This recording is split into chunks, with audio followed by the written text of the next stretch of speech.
बार आपसे मन की बात की थी, तब पैसेंजर ट्रेनें बंद थी, बसें बंद थी, हवाई सेवा बंद थी। इस बार बहुत कुछ खुल चुका है। श्रमिक स्पेशल ट्रेनें चल रही हैं, अन्य स्पेशल ट्रेनें भी शुरू हो गई हैं। तमाम सावधानियों के साथ हवाई जहाज उड़ने लगे हैं।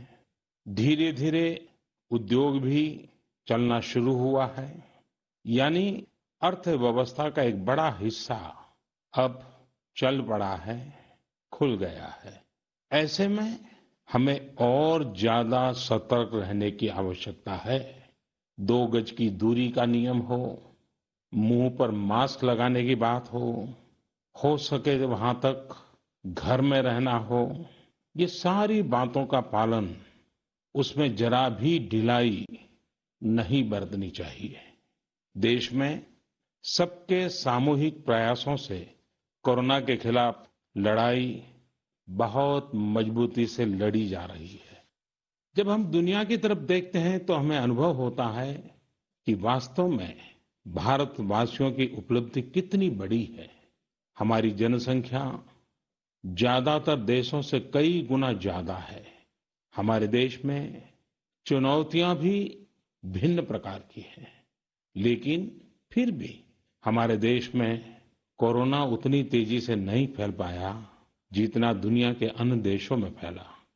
कोरोना से होने वाले मृत्यु दर भी हमारे देश में काफी कम है। जो नुकसान हुआ है उसका दुख हम सबको है, लेकिन जो कुछ भी हम बचा पाए हैं वो निश्चित तौर पर देश की सामूहिक संकल्प शक्ति का ही परिणाम है। इतने बड़े देश में हर एक देशवासी ने खुद इस लड़ाई को लड़ने की ठानी है। ये पूरी मुहिम पीपल ड्रिवन है। साथियों, देशवासियों की संकल्प शक्ति के साथ एक और शक्ति इस लड़ाई में हमारी सबसे बड़ी ताकत है, वो है देशवासियों की सेवा शक्ति। वास्तव में इस महामारी के समय हम भारतवासियों ने ये दिखा दिया है कि सेवा और त्याग का हमारा विचार केवल हमारा आदर्श नहीं है, बल्कि भारत की जीवन पद्धति है। और हमारे यहां तो कहा गया है, सेवा परमो धर्मः। सेवा स्वयं में सुख है, सेवा में ही संतोष है। आपने देखा होगा कि दूसरों की सेवा में लगे व्यक्ति के जीवन में कोई डिप्रेशन या तनाव कभी नहीं दिखता।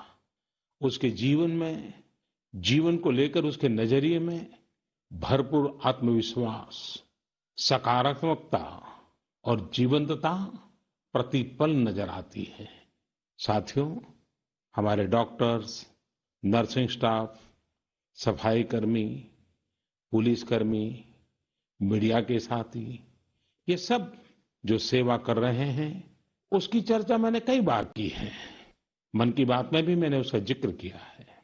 सेवा में अपना सब कुछ समर्पित कर देने वाले लोगों की संख्या अनगिनत है। ऐसे ही एक सज्जन है तमिलनाडु के सी मोहन। सी मोहन जी मदुरई में एक सैलून चलाते हैं। अपनी मेहनत की कमाई से इन्होंने अपनी बेटी की पढ़ाई के लिए 5 लाख रुपए बचाए थे, लेकिन इन्होंने ये पूरी राशि इस समय जरूरतमंदों, गरीबों की सेवा के लिए खर्च कर दी। इसी तरह अगरतला में ठेला चलाकर जीवन यापन करने वाले गौतम दास जी अपनी रोजमर्रा की कमाई की बचत में से हर रोज दाल चावल खरीदकर जरूरतमंदों को खाना खिला रहे हैं। पंजाब के पठानकोट से भी एक ऐसा ही उदाहरण मुझे पता चला।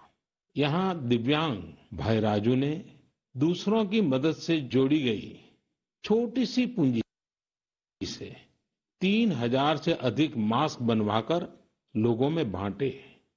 भाई राजू ने इस मुश्किल समय में करीब 100 परिवारों के लिए खाने का राशन भी जुटाया। देश के सभी इलाकों से विमेन सेल्फ हेल्प ग्रुप के परिश्रम की भी अनगिनत कहानियां इन दिनों हमारे सामने आ रही है। गांवों में छोटे कस्बों में हमारी बहनें, बेटियां हर दिन हजारों की संख्या में मास्क बना रही हैं। तमाम सामाजिक संस्थाएं भी इस काम में इनका सहयोग कर रही हैं। साथियों, ऐसे कितने ही उदाहरण हर दिन दिखाई और सुनाई पड़ रहे हैं। कितने ही लोग खुद भी मुझे नमो ऐप और अन्य माध्यमों के जरिए अपने प्रयासों के बारे में बता रहे हैं। कई बार समय की कमी के चलते मैं बहुत से लोगों का, बहुत से संगठनों का, बहुत सी संस्थाओं का नाम नहीं ले पाता हूं। सेवा भाव से लोगों की मदद कर रहे ऐसे सभी लोगों की मैं प्रशंसा करता हूं, उनका आदर करता हूं, उनका तहे दिल से अभिनंदन करता हूं। मेरे प्यारे देशवासियों, एक और बात जो मेरे मन को छू गई है वो है संकट की इस घड़ी में इनोवेशन। तमाम देशवासी गांवों से लेकर शहरों तक, हमारे छोटे व्यापारियों से लेकर स्टार्टअप तक, हमारी लैब्स कोरोना के खिलाफ लड़ाई में नए नए तरीके इजाद कर रहे हैं, नए नए इनोवेशन कर रहे हैं। जैसे नासिक के राजेंद्र यादव का उदाहरण बहुत दिलचस्प है। राजेंद्र जी नासिक में सतना गांव के किसान हैं। अपने गांव को कोरोना संक्रमण से बचाने के लिए उन्होंने अपने ट्रैक्टर से जोड़कर एक सैनिटाइजेशन मशीन बना ली है और ये इनोवेटिव मशीन बहुत प्रभावी तरीके से काम कर रही है। इसी तरह मैं सोशल मीडिया में कई तस्वीरें देख रहा था। कई दुकानदारों ने 2 गज की दूरी के लिए दुकान में बड़े पाइपलाइन लगा लिए हैं, जिसमें एक छोर से वो ऊपर से सामान डालते हैं और दूसरी छोर से ग्राहक अपना सामान ले लेते हैं। इस दौरान पढ़ाई के क्षेत्र में भी कई अलग अलग इनोवेशन शिक्षकों और छात्रों ने मिलकर किए हैं। ऑनलाइन क्लासेस, वीडियो क्लासेस, उसको भी अलग अलग तरीकों से इनोवेट किया जा रहा है। कोरोना की वैक्सीन पर हमारी लैब्स में जो काम हो रहा है उस पर तो दुनिया भर की नजर है और हम सबकी आशा भी। किसी भी परिस्थिति को बदलने के लिए इच्छा शक्ति के साथ ही बहुत कुछ इनोवेशन पर भी निर्भर करता है। हजारों सालों की मानव जात की यात्रा लगातार इनोवेशन से ही इतने आधुनिक दौर में पहुंची है। इसलिए इस महामारी पर जीत के लिए हमारी ये विशेष इनोवेशंस भी बहुत बड़ा आधार है। साथियों, कोरोना के खिलाफ लड़ाई का यह रास्ता लंबा है। एक ऐसी आपदा जिसका पूरी दुनिया के पास कोई इलाज ही नहीं है, जिसका कोई पहले का अनुभव भी नहीं है, तो ऐसे में नई नई चुनौतियां और उसके कारण परेशानियां हम अनुभव भी कर रहे हैं। ये दुनिया के हर कोरोना प्रभावित देश में हो रहा है और इसलिए भारत भी इससे अछूता नहीं है। हमारे देश में भी कोई वर्ग ऐसा नहीं है जो कठिनाई में ना हो, परेशानी में ना हो। और इस संकट की सबसे बड़ी चोट अगर किसी पर पड़ी है तो हमारे गरीब, मजदूर, श्रमिक वर्ग पर पड़ी है। उनकी तकलीफ, उनका दर्द, उनकी पीड़ा शब्दों में नहीं कही जा सकती। हम में से कौन ऐसा होगा जो उनकी और उनके परिवार की तकलीफों को अनुभव न कर रहा हो। हम सब मिलकर इस तकलीफ को, इस पीड़ा को बांटने का प्रयास कर रहे हैं। पूरा देश प्रयास कर रहा है। हमारे रेलवे के साथी दिन रात लगे हुए हैं। केंद्र हो, राज्य हो, स्थानीय स्वराज की संस्थाएं हो, हर कोई दिन रात मेहनत कर रहे हैं। जिस प्रकार रेलवे के कर्मचारी आज जुटे हुए हैं, वे भी एक प्रकार से अग्रिम पंक्ति में खड़े कोरोना वॉरियर्स ही है। लाखों श्रमिकों को ट्रेनों से और बसों से सुरक्षित ले जाना, उनके खाने पीने की चिंता करना, हर जिले में क्वारंटाइन केंद्रों की व्यवस्था करना, सभी की टेस्टिंग, चेकअप, उपचार की व्यवस्था करना, ये सब काम लगातार चल रहे हैं और बहुत बड़ी मात्रा में चल रहे हैं। लेकिन साथियों, जो दृश्य आज हम देख रहे हैं। इससे देश को अतीत में जो कुछ हुआ, उसके अवलोकन और भविष्य के लिए सीखने का अवसर भी मिला है। आज हमारे श्रमिकों की पीड़ा में हम देश के पूर्वी हिस्से की पीड़ा को देख सकते हैं। जिस पूर्वी हिस्से में देश का ग्रोथ इंजन बनने की क्षमता है, जिसके श्रमिकों के बाहुबल में देश को नई ऊंचाई पर ले जाने का सामर्थ्य है, उस पूर्वी हिस्से का विकास बहुत आवश्यक है। पूर्वी भारत के विकास से ही देश का संतुलित आर्थिक विकास संभव है। देश ने जब मुझे सेवा का अवसर दिया, तभी से हमने पूर्वी भारत के विकास को प्राथमिकता दी है। मुझे संतोष है कि बीते वर्षों में इस दिशा में बहुत कुछ हुआ है और अब प्रवासी मजदूरों को देखते हुए बहुत कुछ नए कदम उठाना भी आवश्यक हो गया है और हम लगातार उस दिशा में आगे बढ़ रहे हैं। जैसे कहीं श्रमिकों की स्किल मैपिंग का काम हो रहा है, कहीं स्टार्टअप्स इस काम में जुटे हैं, कहीं माइग्रेशन कमीशन बनाने की बात हो रही है। इसके अलावा केंद्र सरकार ने अभी जो फैसले लिए हैं, उससे भी गांवों में रोजगार, स्वरोजगार, लघु उद्योगों से जुड़ी विशाल संभावनाएं खुली हैं। ये फैसले इन स्थितियों के समाधान के लिए हैं, आत्मनिर्भर भारत के लिए हैं। अगर हमारे गांव आत्मनिर्भर होते, हमारे कस्बे, हमारे जिले, हमारे राज्य आत्मनिर्भर होते, तो अनेक समस्याओं ने वो रूप नहीं लिया होता जिस रूप में वो आज हमारे सामने खड़ी है। लेकिन अंधेरे से रोशनी की ओर बढ़ना मानव स्वभाव है। तमाम चुनौतियों के बीच मुझे खुशी है कि आत्मनिर्भर भारत पर आज देश में व्यापक मंथन शुरू हुआ है। लोगों ने अब इसे अपना अभियान बनाना शुरू किया है। इस मिशन का नेतृत्व देशवासी अपने हाथ में ले रहे हैं। बहुत से लोगों ने तो ये भी बताया है कि उन्होंने जो जो सामान उनके इलाके में बनाए जाते हैं, उनकी एक पूरी लिस्ट बना ली है। ये लोग अब इन लोकल प्रोडक्ट्स को ही खरीद रहे हैं और वोकल फॉर लोकल को प्रमोट भी कर रहे हैं। मेक इन इंडिया को बढ़ावा मिले, इसके लिए सब कोई अपना अपना संकल्प जता रहा है। बिहार के हमारे एक साथी श्रीमान हिमांशु ने मुझे नमो ऐप पर लिखा है कि वो एक ऐसा दिन देखना चाहते हैं जब भारत विदेश से आने वाले आयात को कम से कम कर दे। चाहे पेट्रोल, डीजल, ईंधन का आयात हो, इलेक्ट्रॉनिक आइटम्स का आयात हो, यूरिया का आयात हो या फिर खाद्य तेल का आयात हो। मैं उनकी भावनाओं को समझता हूं। हमारे देश में कितनी ही ऐसी चीजें बाहर से आती हैं जिन पर हमारे ईमानदार टैक्स पेयर्स का पैसा खर्च होता है, जिनका विकल्प हम आसानी से भारत में तैयार कर सकते हैं। असम के सुदीप ने मुझे लिखा है कि वो महिलाओं के बनाए हुए लोकल बैम्बू प्रोडक्ट्स का व्यापार करते हैं और उन्होंने तय किया है कि आने वाले 2 वर्ष में वे अपने बैम्बू प्रोडक्ट को एक ग्लोबल ब्रांड बनाएंगे। मुझे पूरा भरोसा है आत्मनिर्भर भारत अभियान इस दशक में देश को नई ऊंचाई पर ले जाएगा।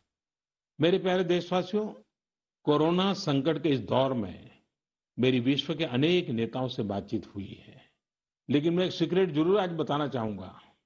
विश्व के अनेक नेताओं की जब बातचीत होती है तो मैंने देखा इन दिनों उनकी बहुत ज्यादा दिलचस्पी योग और आयुर्वेद के संबंध में होती है। कुछ नेताओं ने मुझसे पूछा कि कोरोना के इस काल में ये योग और आयुर्वेद कैसे मदद कर सकते हैं। साथियों, अंतर्राष्ट्रीय योग दिवस जल्द ही आने वाला है। योग जैसे जैसे लोगों के जीवन से जुड़ रहा है, लोगों में अपने स्वास्थ्य को लेकर जागरूकता भी लगातार बढ़ रही है। अभी कोरोना संकट के दौरान भी ये देखा जा रहा है कि हॉलीवुड से हरिद्वार तक घर में रहते हुए लोग योग पर बहुत गंभीरता से ध्यान दे रहे हैं। हर जगह लोगों ने योग और उसके साथ साथ आयुर्वेद के बारे में और ज्यादा जानना चाहा है, उसे अपनाना चाहा है। कितने ही लोग जिन्होंने कभी योग नहीं किया, वे भी या तो ऑनलाइन योग क्लास से जुड़ गए हैं या फिर ऑनलाइन वीडियो के माध्यम से भी योग सीख रहे हैं। सही में योग कम्युनिटी, इम्यूनिटी और यूनिटी सबके लिए अच्छा है। साथियों, कोरोना संकट के इस समय में योग आज इसलिए भी ज्यादा अहम है क्योंकि ये वायरस हमारे रेस्पिरेटरी सिस्टम को सबसे अधिक प्रभावित करता है। योग में तो रेस्पिरेटरी सिस्टम को मजबूत करने वाले कई तरह के प्राणायाम है जिनका असर हम लंबे समय से देखते आ रहे हैं। ये टाइम टेस्टेड टेक्निक्स हैं जिसका अपना अलग महत्व है। कपालभाति और अनुलोम विलोम प्राणायाम से अधिकतर लोग परिचित होंगे, लेकिन भस्त्रिका, शीतली, भ्रामरी जैसे कई प्राणायाम के प्रकार है जिसके अनेक लाभ भी है। वैसे आपके जीवन में योग को बढ़ाने के लिए आयुष मंत्रालय ने भी इस बार एक अनोखा प्रयोग किया है। आयुष मंत्रालय ने माय लाइफ माय योग नाम से अंतर्राष्ट्रीय वीडियो ब्लॉग उसकी प्रतियोगिता शुरू की है। भारत ही नहीं, पूरी दुनिया के लोग इस प्रतियोगिता में हिस्सा ले सकते हैं। इसमें हिस्सा लेने के लिए आपको अपना 3 मिनट का एक वीडियो बना करके अपलोड करना होगा। इस वीडियो में आप जो योग या आसन करते हुए वो करते हुए दिखाना है और योग से आपके जीवन में जो बदलाव आया है उसके बारे में भी बताना है। मेरा आपसे अनुरोध है, आप सभी इस प्रतियोगिता में अवश्य भाग लें और इस नए तरीके से अंतर्राष्ट्रीय योग दिवस में आप हिस्सेदार बनिए। साथियों, हमारे देश में करोड़ों करोड़ गरीब दशकों से एक बहुत बड़ी चिंता में रहते आए हैं। अगर बीमार पड़ गए तो क्या होगा? अपना इलाज कराएं या फिर परिवार के लिए रोटी की चिंता करें? इस तकलीफ को समझते हुए इस चिंता को दूर करने के लिए ही करीब 1.5 साल पहले आयुष्मान भारत योजना शुरू की गई थी। कुछ ही दिन पहले आयुष्मान भारत के लाभार्थियों की संख्या 1 करोड़ के पार हो गई है। 1 करोड़ से ज्यादा मरीज मतलब देश के 1 करोड़ से अधिक परिवारों की सेवा हुई है। 1 करोड़ से ज्यादा मरीज का मतलब क्या होता है मालूम है? 1 करोड़ से ज्यादा मरीज मतलब नॉर्वे जैसा देश, सिंगापुर जैसा देश, उसकी जो टोटल जनसंख्या है उससे 2 गुना लोगों को मुफ्त में इलाज दिया गया है।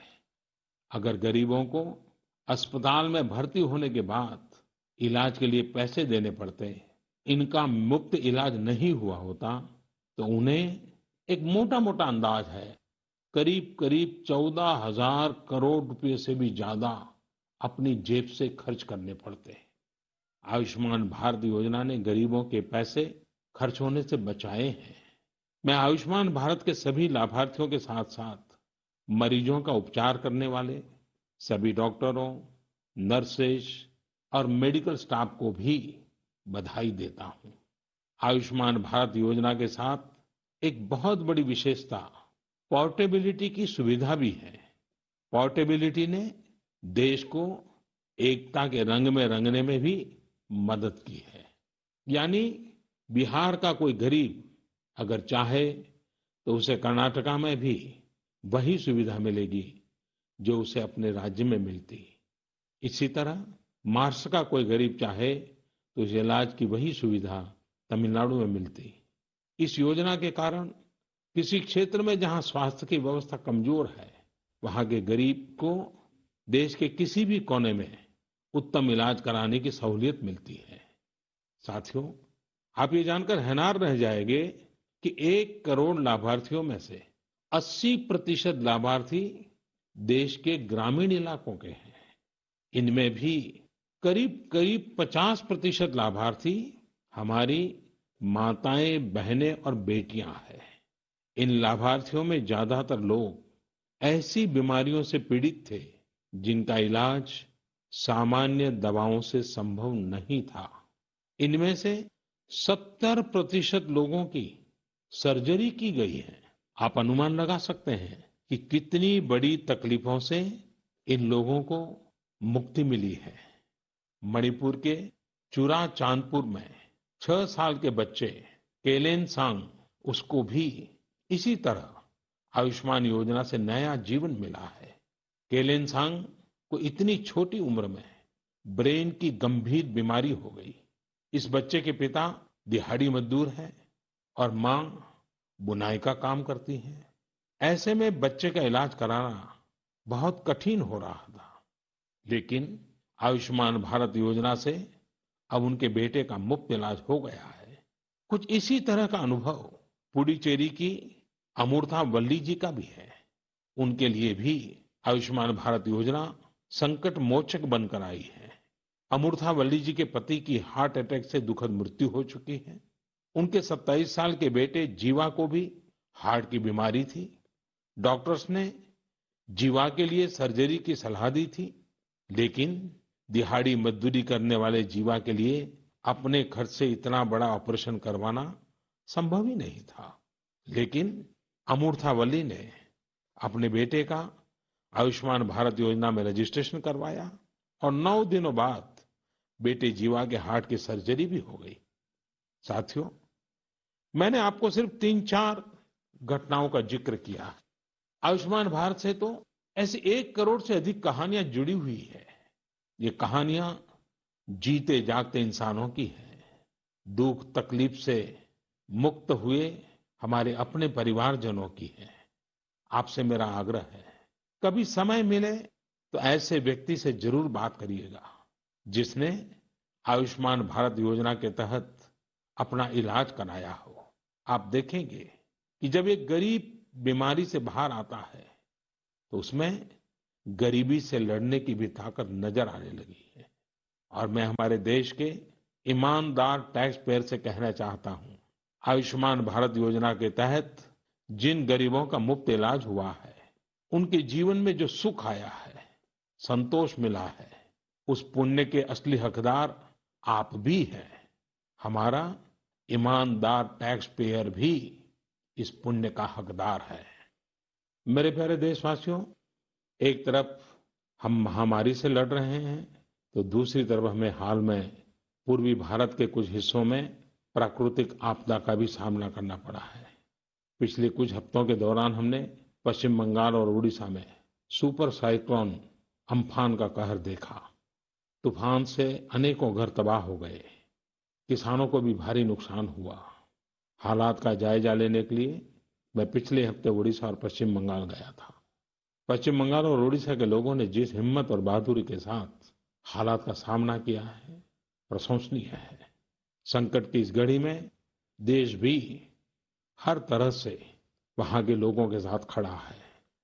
साथियों, एक तरफ जहां पूर्वी भारत तूफान से आई आपदा का सामना कर रहा है, वहीं दूसरी तरफ देश के कई हिस्से टिड्डियों या लोकस्ट के हमले से प्रभावित हुए हैं।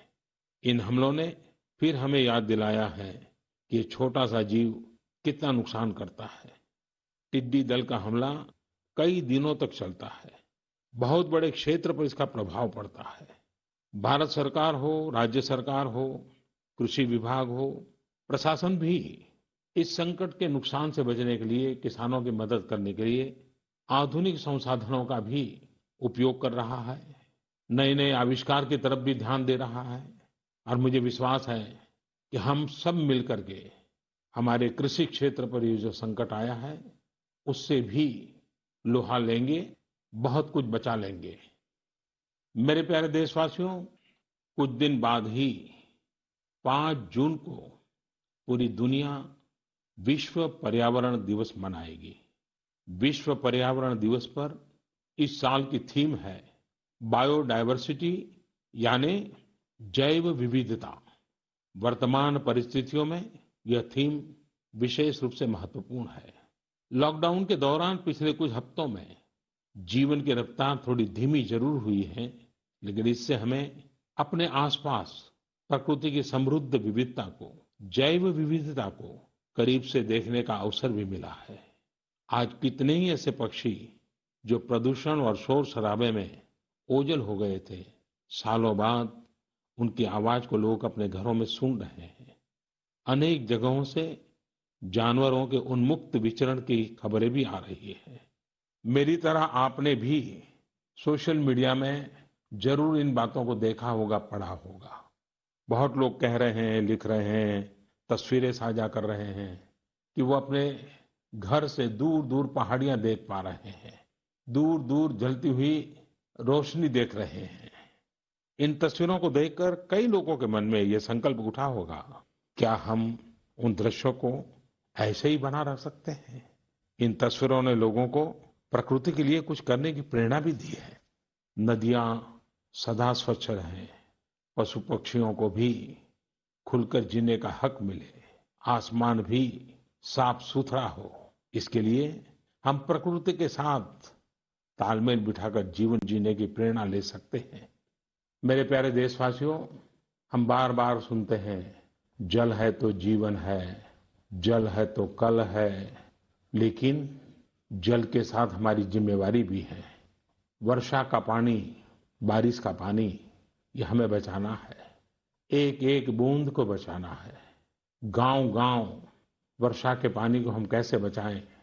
परंपरागत बहुत सरल उपाय हैं। उन सरल उपाय से भी हम पानी को रोक सकते हैं। 5 दिन 7 दिन भी अगर पानी रुका रहेगा तो धरती माँ के पास बुझाएगा, पानी फिर जमीन में जाएगा, वही जल जीवन की शक्ति बन जाएगा। और इसलिए इस वर्षा ऋतु में हम सबका प्रयास रहना चाहिए कि हम पानी को बचाएं, पानी को संरक्षण करें। मेरे प्यारे देशवासियों, स्वच्छ पर्यावरण सीधे हमारे जीवन, हमारे बच्चों के भविष्य का विषय है। इसलिए हमें व्यक्तिगत स्तर पर भी इसकी चिंता करनी होगी। मेरा आपसे अनुरोध है कि इस पर्यावरण दिवस पर कुछ पेड़ अवश्य लगाएं और प्रकृति की सेवा के लिए कुछ ऐसा संकल्प अवश्य लें जिससे प्रकृति के साथ आपका हर दिन का रिश्ता बना रहे। हाँ, गर्मी बढ़ रही है, इसलिए पक्षियों के लिए पानी का इंतजाम करना मत भूलिएगा। साथियों, हम सबको ये भी ध्यान रखना होगा कि इतनी कठिन तपस्या के बाद, इतनी कठिनाइयों के बाद देश ने जिस तरह हालत संभाला है, उसे बिगड़ने नहीं देना है। हमें इस लड़ाई को कमजोर नहीं होने देना है। हम लापरवाह हो जाएं, सावधानी छोड़ दें, ये कोई विकल्प नहीं है। कोरोना के खिलाफ लड़ाई अब भी उतनी ही गंभीर है। आपको, आपके परिवार को कोरोना से अभी भी उतना ही गंभीर खतरा हो सकता है। हमें हर इंसान की जिंदगी को बचाना है। इसलिए 2 गज की दूरी, चेहरे पर मास्क, हाथों को धोना, इन सब सावधानियों का वैसे ही पालन करते रहना है जैसे अभी तक करते आए हैं। मुझे पूरा विश्वास है कि आप अपने लिए, अपनों के लिए, अपने देश के लिए ये सावधानी जरूर रखेंगे। इसी विश्वास के साथ आपके उत्तम स्वास्थ्य के लिए मेरी हार्दिक शुभकामनाएं हैं। अगले महीने फिर एक बार मन की बात अनेक नए विषयों के साथ जरूर करेंगे। धन्यवाद।